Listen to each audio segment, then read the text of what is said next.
Hello, welcome to Social Selling on Facebook and Instagram.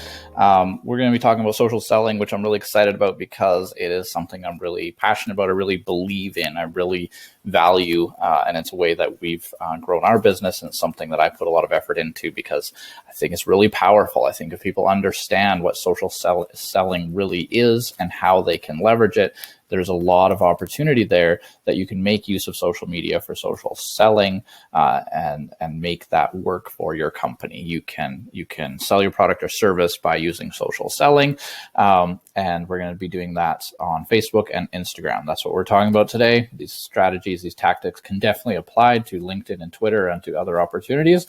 But today, let's look at Facebook and Instagram. That's what we'll use in the examples. I'll use a lot of my own stuff, my own experiences and examples to talk about social selling and what it is and how it can work for you. So in 3 parts today, we want to talk about what it is. First, we need to define social selling and get a good understanding of what it is, what the point of it is, the goal, the objective, and how it's different than some other strategies. And then 2 different categories that we can kind of break all the activities into. I've sort of lumped all the different types of social selling activities into these 2 different categories so that you can understand that those are the ways that you can do social selling. That's the stuff of doing social selling. So moving right into it, social marketing versus social selling, they are quite different. So what is social selling? It feels very similar to social media marketing.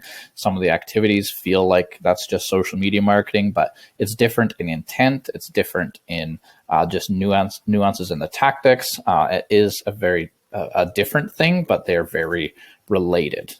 One of the biggest ways that they are different is that when we talk about social media marketing, you're kind of creating content, posting it out there broadly. You want a wide broadcast to a lot of people. It's from you to many. That's what you do with your social posts. And so because of that strategy, the people who are on the receiving end of that content, we often talk about them as an audience.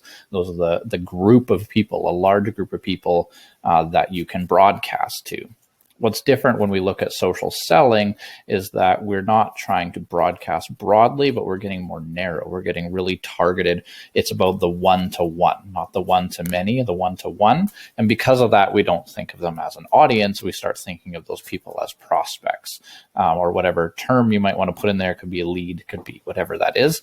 But prospects is a good term because it's just identifying that it's a lot more individual than audience. It's more personalized. It's that one-to-one. So that's the big difference between social marketing and social selling. Is your marketing is what you put out there to just be consumed by a lot of people. And social selling is mostly going to be that direct to prospect. And so another way that it's really different is the goal, as I'd mentioned. So the objective, the intent, that's a big piece of how social selling is different than social marketing. So the goal of social selling is really to take all of your online conversations that you have in a social selling process and to take them offline.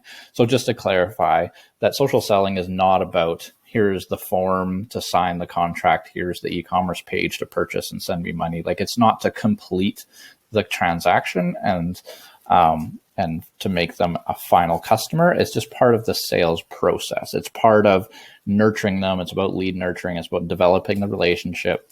And it's something that takes a lot of time. It's really about building relationships.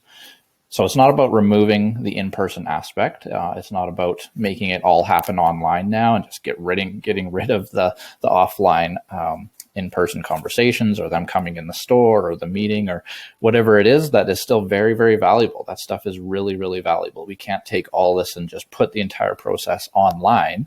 But social selling leverages a piece of it online. A part of it happens online where we're just building relationships. And then when that relationship has built and is strong enough and there's enough trust and they like you and they know you and all of that is in place, then it can go offline and be completed. So just so that's clear, when we're talking about social selling, we're not talking about putting your credit card here and we're done. Here we're talking about lead nurturing. That's what it's about.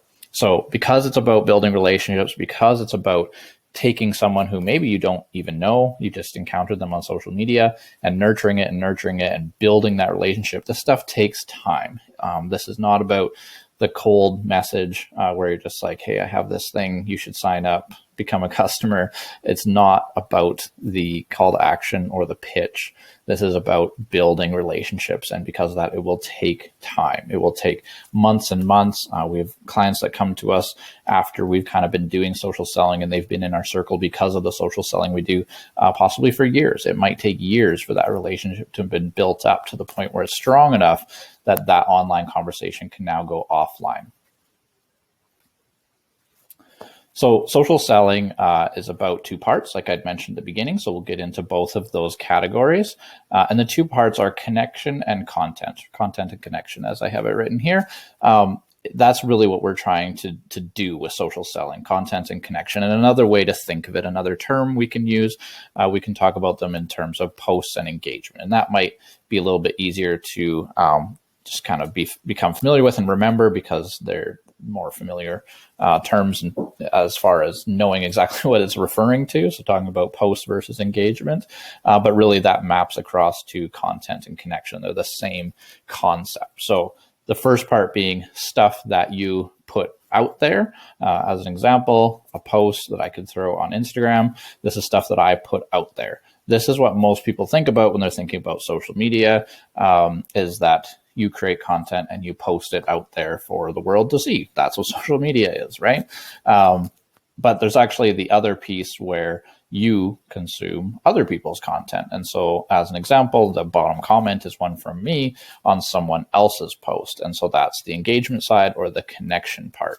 That's the stuff that you go out there and you engage with. You're not just creating and hoping people come and engage with you. You're going out and engaging with others. So that's how we kind of lump it in. And it goes definitely beyond just posts on the content side and just commenting on other people's stuff on the connection or engagement side. And we can get into more detail, but that's the two different parts of the content and connection, and that's what makes up social selling in two different ways, kind of those two umbrella terms.